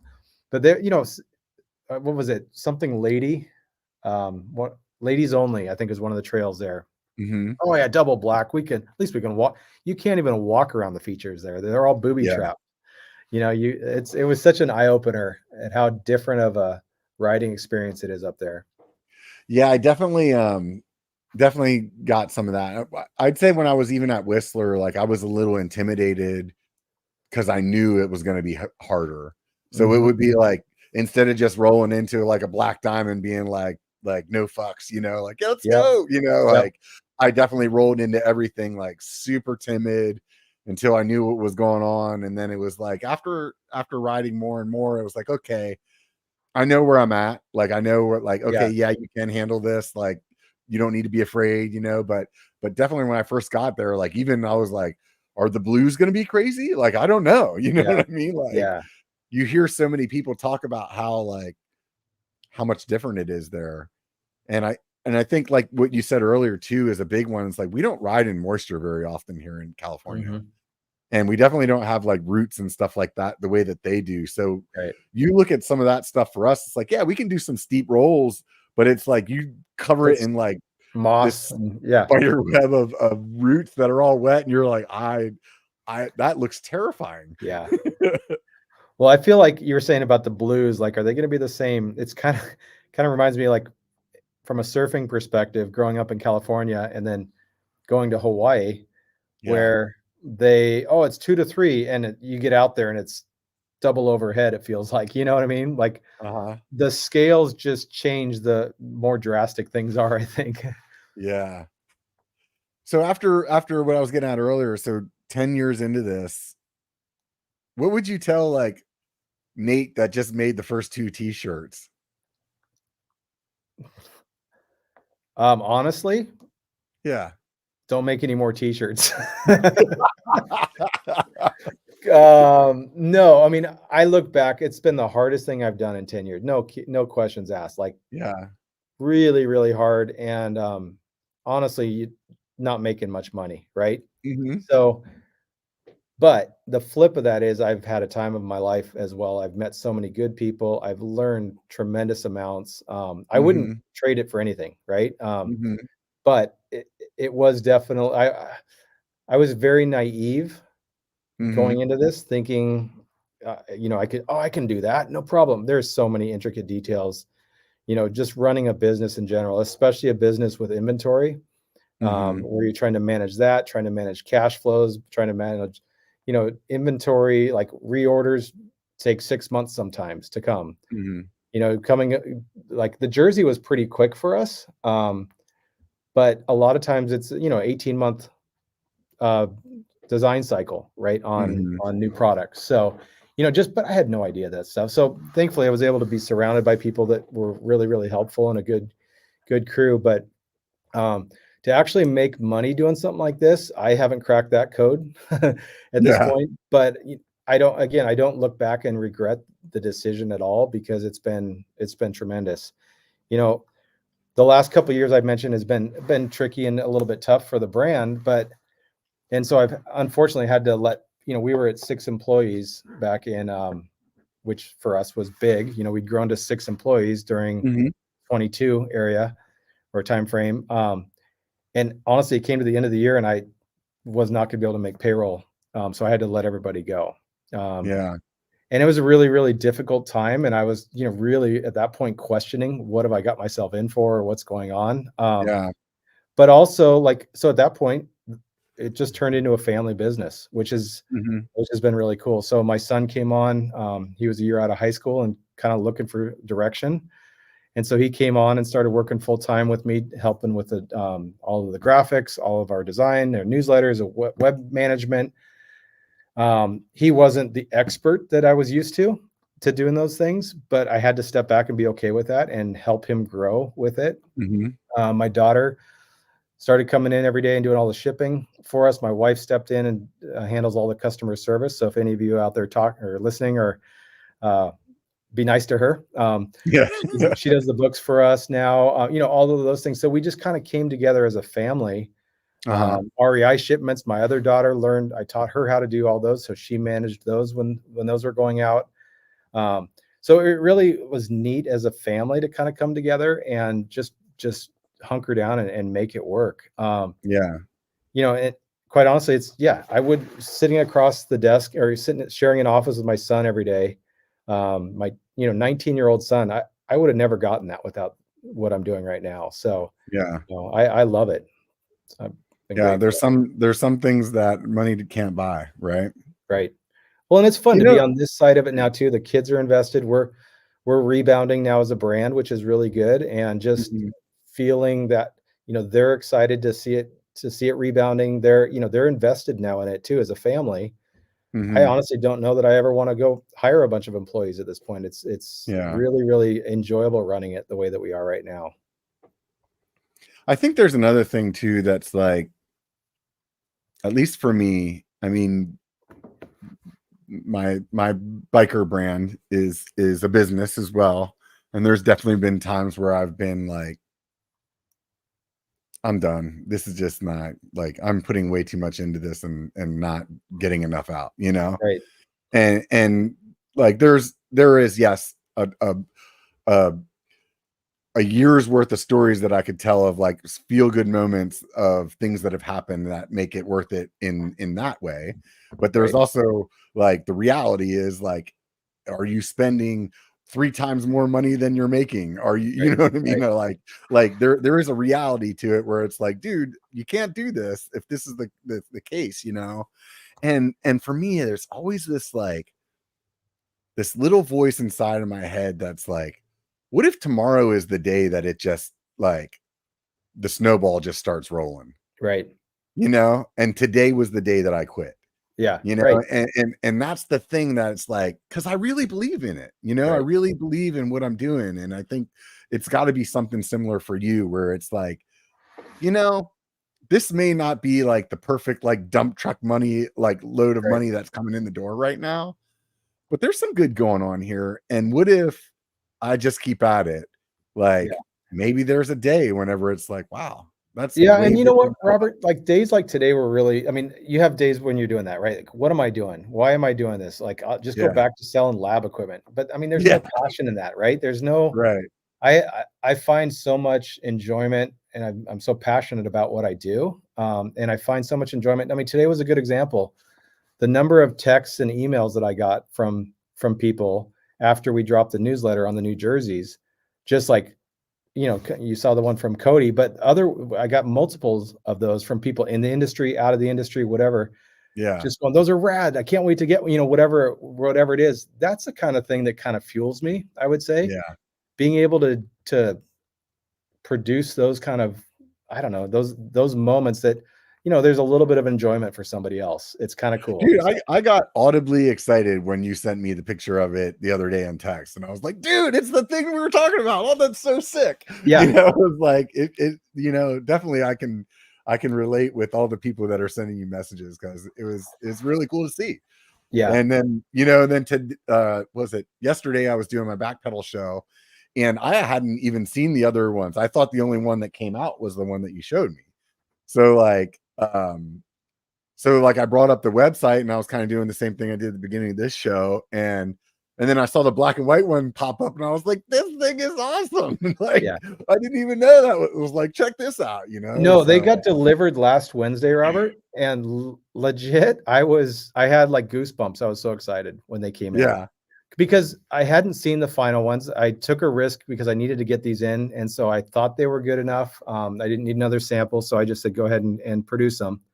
mm-hmm. And so I hadn't seen a final product until last Wednesday, and I think it was my wife and I. We were opening the packages up and going through them, and I had little goosebumps. I was so excited. I was like, "Ah, Yeah, this is going to be a fun one here." So yeah.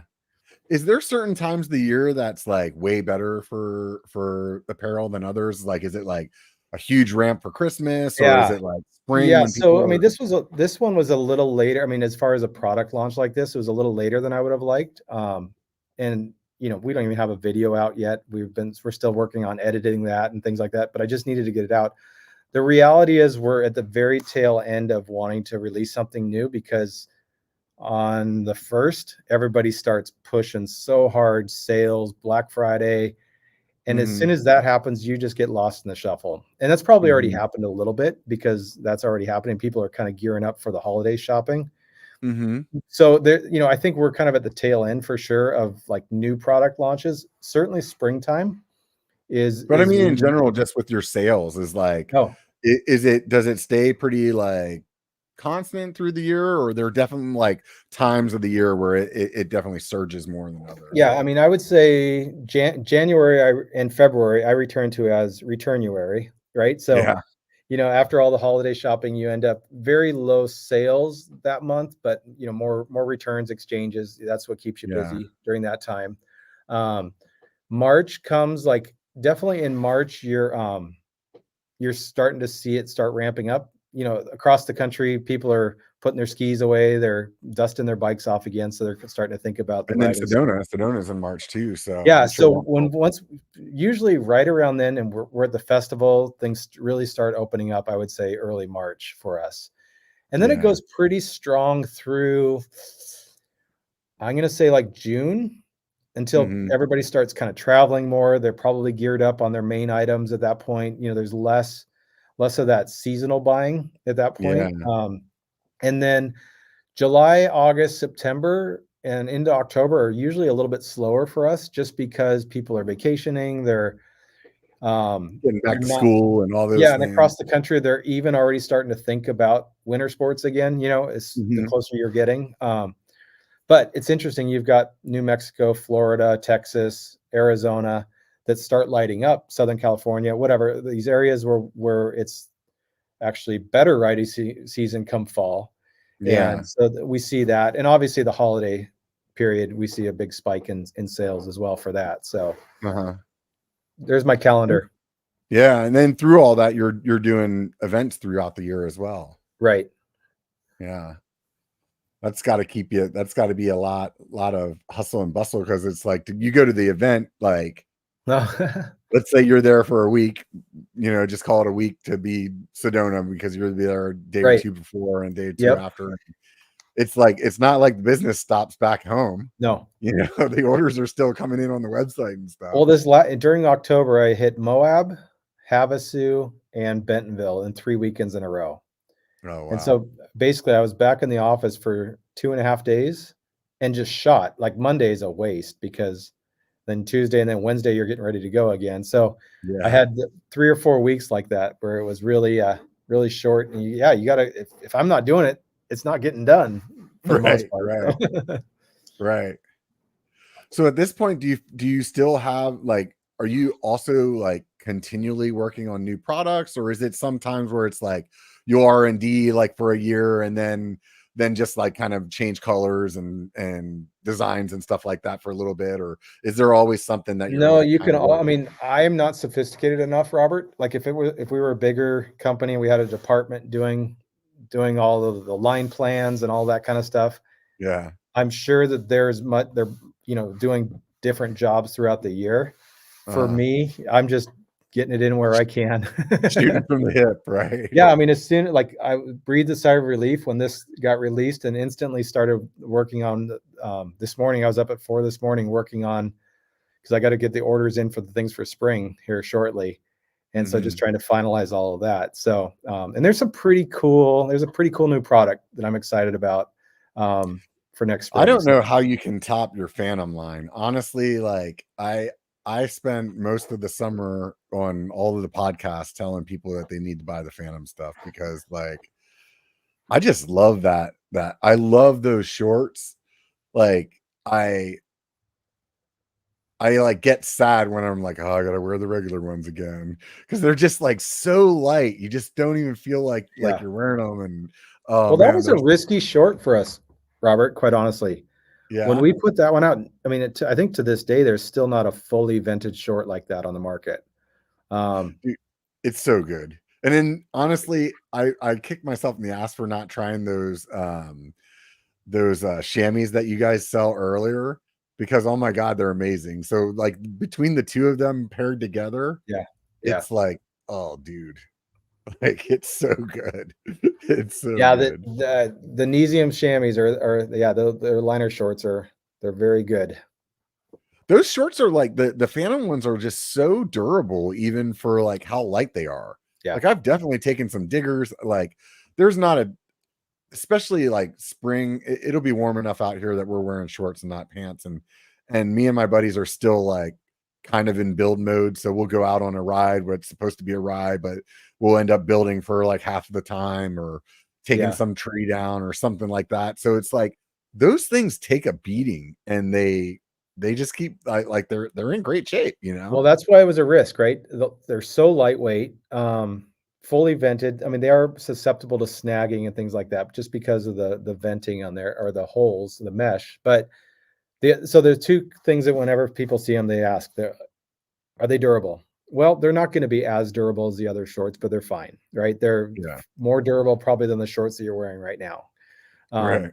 And then the other question I get asked is, well, you can see right through those, can't you? They're thinking because they're so vented, and you hold them up to the light and you can see the sunlight coming through them, they think that they're going to their private parts are going to be hanging out in front of everybody, Yeah.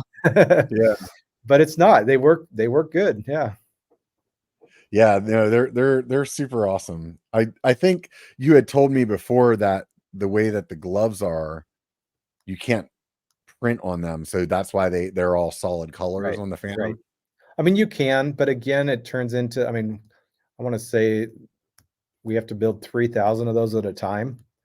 And Mhm. so you don't, it's not like the other ones we have smaller MOQs, the ones we print Yeah, on. yeah, And it just honestly, it wouldn't transfer near as well because of all the venting on there. It yeah. would just, The way it they just, stretch and stuff like that, it they just just wouldn't look look so good. much better, I think, just as a solid color. So, Yeah. Yeah, no, I really, like, truly love those, but I will say that, um, I do like the pants time of year, and your pants are definitely dialed. That spruce color, I think is what you call it. It's like a tealy blue. I yeah, pretty much every ride that I had those on last year, somebody complimented them. really? That's awesome. Yeah, pretty much every time. That's cool. Like if I was riding with new people, somebody'd be like, "Dude, that color's sick, man." Like somebody Well, and would it's always hard. just I think really it like looks way better in person than it does on the screen too. 100%. It's I a, did it's a, not think that I would like them when I saw them online. Like, it's a hard color to actually get good photos of, especially indoors. So, yeah, they definitely turned out really well, and I think, it's a fine line of being able to get the length and the waist and everything right. We've had this conversation before, and it was kind of an eye opener to me to really think about. It's like when you sell a pair of pants, and like you're selling them in waist sizes, right? right. So it's like you have to kind of guess what size length Yeah. is going Yeah. to be that person's size waist. So it's and then make some like pretty much all of them. Let's just say that I'm going to throw out a number just for the sake of the conversation. Like every 36-inch waist is a 32-inch inseam. Right. Right. But all the guys that are listening to this, like everybody knows, like, well, there's plenty of dudes that are buying 36 30s, and there's guys that are buying 36 36s.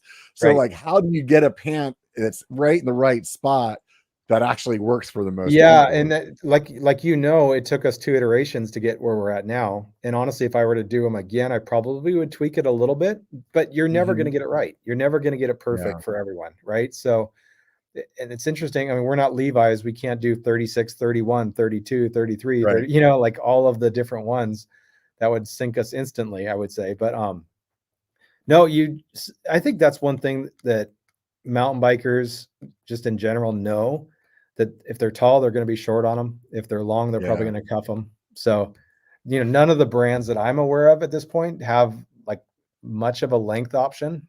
Um, so it's just kind Yeah, of I the think I wanna say the lady, what's her Shredley? She okay. has something that she does that changes the length of the pants.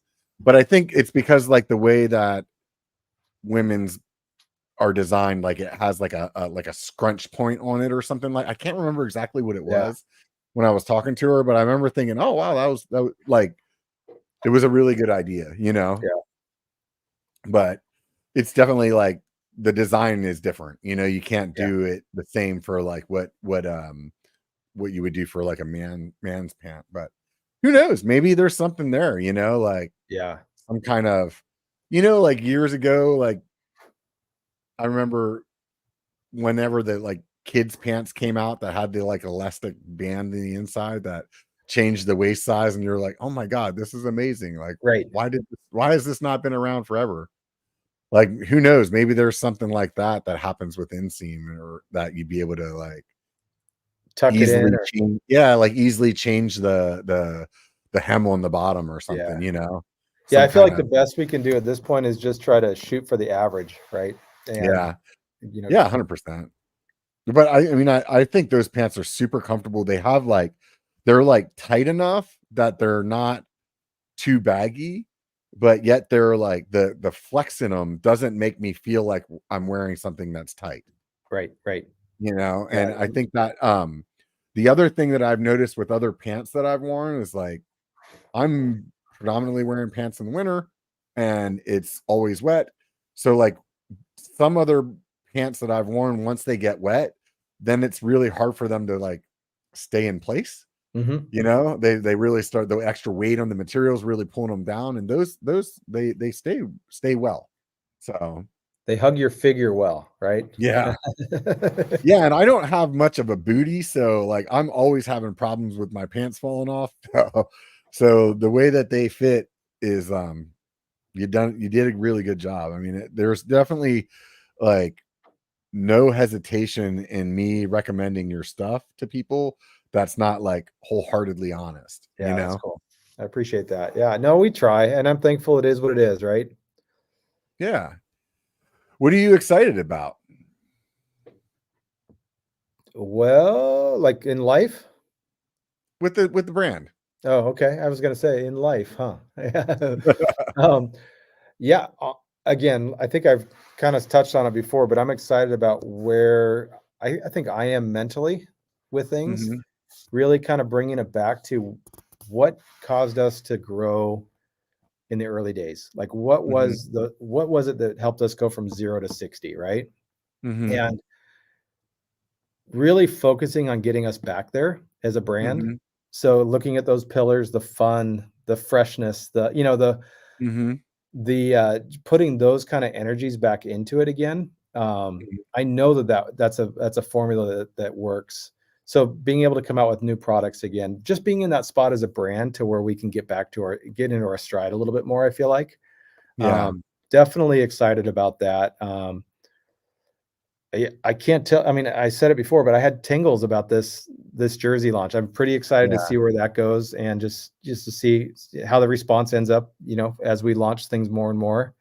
Um, you'll understand what I'm excited about in March when I see you in March. yeah. With Definitely. the So, spring so line. so products that we're working on. Yeah, Yeah, just yeah. gets us back to that more innovative, taking chances a little bit, and having fun with it. So I'll tell you, that's one of the things I've always really enjoyed about, um, coming over to talk to you at all the events throughout the years, is that you always had something that you were just trying out for yeah, fun, yeah, and like I remember I have actually like a puff jacket that you had in Sedona one year. yeah. And you were like, I just made this because I thought it would be fun. And it was one of those years where it was really cold in Sedona. So it like Yeah, it was played perfect well. timing. Yeah, It was just like, but it was like, yeah, this is really rad. And it's like, you put the feelers out and see if it worked. And then if it didn't, it didn't. And if it did, it did. And I think that's it's always been fun to like see what it is that you're working on that's new. yeah. And to see Well, that and I think excitement in you. if I was a brand that was just looking and trying to copy what other people were doing, I don't think I would enjoy it. Like, you know what I mean? Yeah. Oh, I'm gonna do another black glove, or I'm gonna do, you know what I mean? I just don't think Hmm. that would inspire me at all to keep going every day. Hmm. So I mean, I think taking chances, trying to do things a little bit differently than the other guys, Hmm. is really like, and like you said, I mean, you got to try things. Some of them are going to stick, some of them aren't, right? Yeah. For all I know, in 3 months, these jerseys might still be sitting here, and I've Yeah. learned something, right? But you got to take chances. You got to um, do things that make people go, "Oh, that's clever." That's the Yeah. goal, right? Yeah. Yeah. I mean, I think that you always put out quality products. Like even products that you've made that are not necessarily something that I would like. So let me say this right here. There's a glove that you have that's a Velcro glove. I think it's like your pro glove or something like that. No, Pathfinder. Yeah, Yeah. And so when I saw that glove, I was like, yeah, I wouldn't wear that. And it's just me, like I don't like I am so in love with just like not having a strap yep, anymore, which is funny because it used to be the other way. Like 10 years ago, I would only buy gloves that had straps. right. But you had given me a pair of those, and it was kind of one of those like they were in the bag, and one day I just was like, oh, I'm gonna wear these because I am. And then I put them on and I was like, well, damn if I don't really like these gloves. Yeah, like man, they're really good, yeah, and so like it surprises me and it doesn't surprise me because everything that I've ever got from Tasco is always well thought out. And so I think that's what I was getting at, was even something that I didn't think I would like, Yeah, I still put it on and was like, man, this is really good. that's You cool. know? Yeah, no, Yeah. thank you, Robert. I appreciate that. Yeah, no, it's definitely it's been it's been fun to see like your brand, grow over the years and stuff. And I'm interested to see what oh man, my camera took a shit again. We're gonna pretend it's not doing that. Yeah, I'm watching you. Okay. So anyways, like it's been really fun to see like your brand grow, and like I'm excited to see what it is that you're excited about, and where you're saying about kind of getting back to those roots. Like, what do you think those are? Yeah, I think having fun again, right? Hmm. Focusing on that, not trying to, um, even grow the business. At one point, I was thinking when we were growing so fast, I'm thinking, hey, can I sell this thing? Is it worth something? And honestly, that kind of robs your joy as soon as you do that. Um, so I mean, my mindset is so different right now. Um, so it's just the fun is far more important, I think, to me, and just getting back to, yeah, to the newness and the fun. Hmm. What if like, I know you had like, you're in REI now, and you're, I think you have other like bike shops that you still deal with. Yeah. Like, how is that going? Is the REI like not blowing up the way that you like would REI is expect? Or? REI is an interesting one. I mean, it's just been really slow there because they're struggling, right? They're not immune to it either. So I mean, we're still in there, but it's not near the rate it was there for a little while. Hey, there you are, different angle. Yeah, yeah. I was just trying to figured I could switch that up real quick while ever you were But yeah, I mean, talking. that's been a blessing, honestly. Just that validation that a brand like that would bring us in was pretty Hmm. cool. We've had shorts and the session shirts and gloves, the Pathfinders. I mean, they sell a lot of those Pathfinder gloves over there. Yeah, Um, the ones that I didn't think I was gonna like. yeah, no, that's the sleeper glove. When people try that glove on, it's always like, oh, whoa, wait, that's pretty comfortable. But so, I mean, it's just been neat to have that validation of a brand like that, a chain, a big entity like that, bringing us Yeah, on for year after sure. year. So, Yeah, I'm sure like that's one of those, like, you feel like, man, I made it. I'm in REI. yeah, and then you get your first you start shipping your first orders and you realize how much work it is.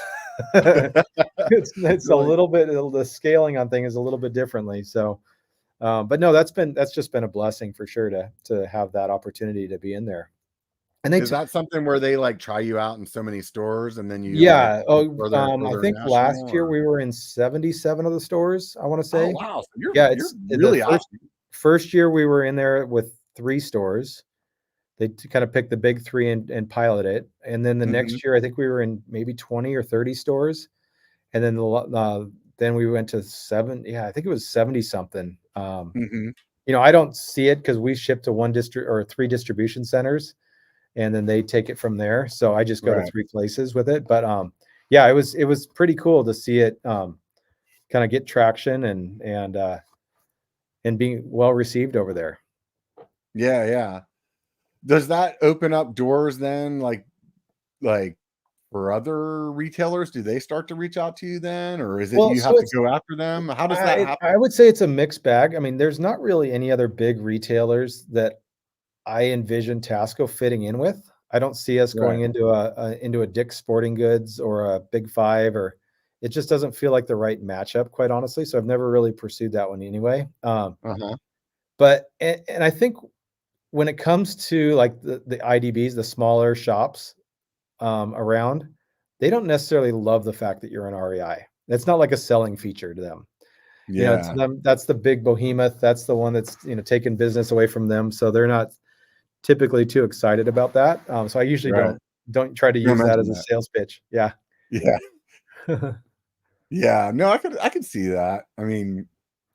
But I mean, it's not like they're like, well, we're not carrying Fox either, Exactly. like, Well, yeah. So REI dropped Fox. They dropped Troy Lee, or no, they dropped Troy Lee. I'm sorry. I think Fox is still in there. Yeah. yeah. Yeah, because they used to carry like Zoic too. I don't think they carry them anymore, do they? Yeah. I mean, they've done some changes for sure. They've scaled things Yeah. back a lot. So Yeah. yeah. Well, it's you never know where it's gonna go, right? Nope. Nope. Thankful for every day, right? Yeah, yeah, yeah. It's crazy. It's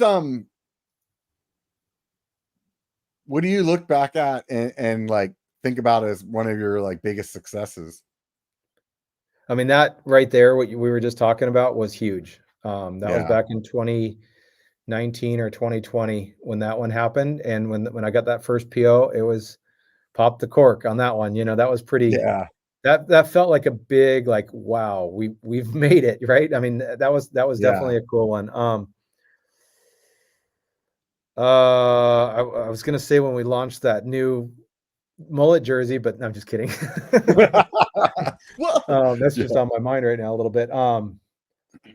Man, another one that was a big moment. You put me on the spot, and I can't think of anything right now. it's all Certainly, right. get even just like going back to the day when we got our trademark notification for the Yeah, brand and the logo. That was pretty cool because now we have a business and it's actually yeah. there. So I'm sure there's a lot of milestones like probably, whenever you got to your first event where you had like the whole Tasco tent like all decked out with all your like everything printed and yep, looking like super sharp and yeah, like that has to feel good, It's like it's one of those things where to the average person they're probably not looking at it and are like, "Oh, wow, that's amazing." You know what I mean? Like no, it's what they expect to see. But like for you, you're like, "Man, I like this was a big investment to buy all these things, right. and No, you know what was a good one too was I think it was 2016 maybe. Sea Otter, the first time we were there. yeah, Um, I went and that year I was launching the gloves, right? And so when we did the gloves, we did the sock combos. Everything was sold, called it the double digit combos, right? And you couldn't buy just a glove, you couldn't buy just a sock, you had to buy them together. That was the way that uh-huh, I didn't even know how to do packaging at the time. So I just like wrapped them together basically and like yeah, sandwiched them and sold them that way because I didn't even have a way to display them individually. So we showed up there at Sea Otter and the amount of attention that it got just because we'd put gloves and socks together and the way that we had them displayed. Um, we had these try-on stations where people would like it was on like this little pull cord a glove was, and they would pull it out and try on. Oh, I'm a large, or no, I'm an extra large. So they were doing yeah, that. But just the amount of it, and then people just going, all right, I'll buy a glove and a sock. I don't really want a sock, but I'll buy the combo together. But yeah, that year was pretty fun because that was our first technical apparel item. The glove was, uh-huh, before that, had just been t-shirts, hats, socks, things like that. So that was a pretty fun one for us. Just again, having the amount of press that we had come through, just because we'd done it differently, right? yeah. Um, It was so quite the that party at the tent that year too. it was fun. Yeah, we've had a lot of fun Yeah, years. yeah. There was a year or two at Sedona that really stick out in my memory as well too. There was and maybe it was like right around whenever it might have been like 2018 or something like it was a year where it was like a lot of the YouTubers, we all went.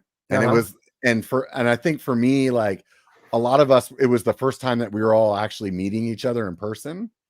And then it was like you just had this like ripper of a like party every night whenever like it was shutting down, and it'd be like nobody at the fest, but like the Tasco tent was just like the music was like ripping and like everybody's Yeah, just having a good time, and it was that for 3 or 4 days or 3 days, that it was in Sedona, and it was yeah, just so much fun.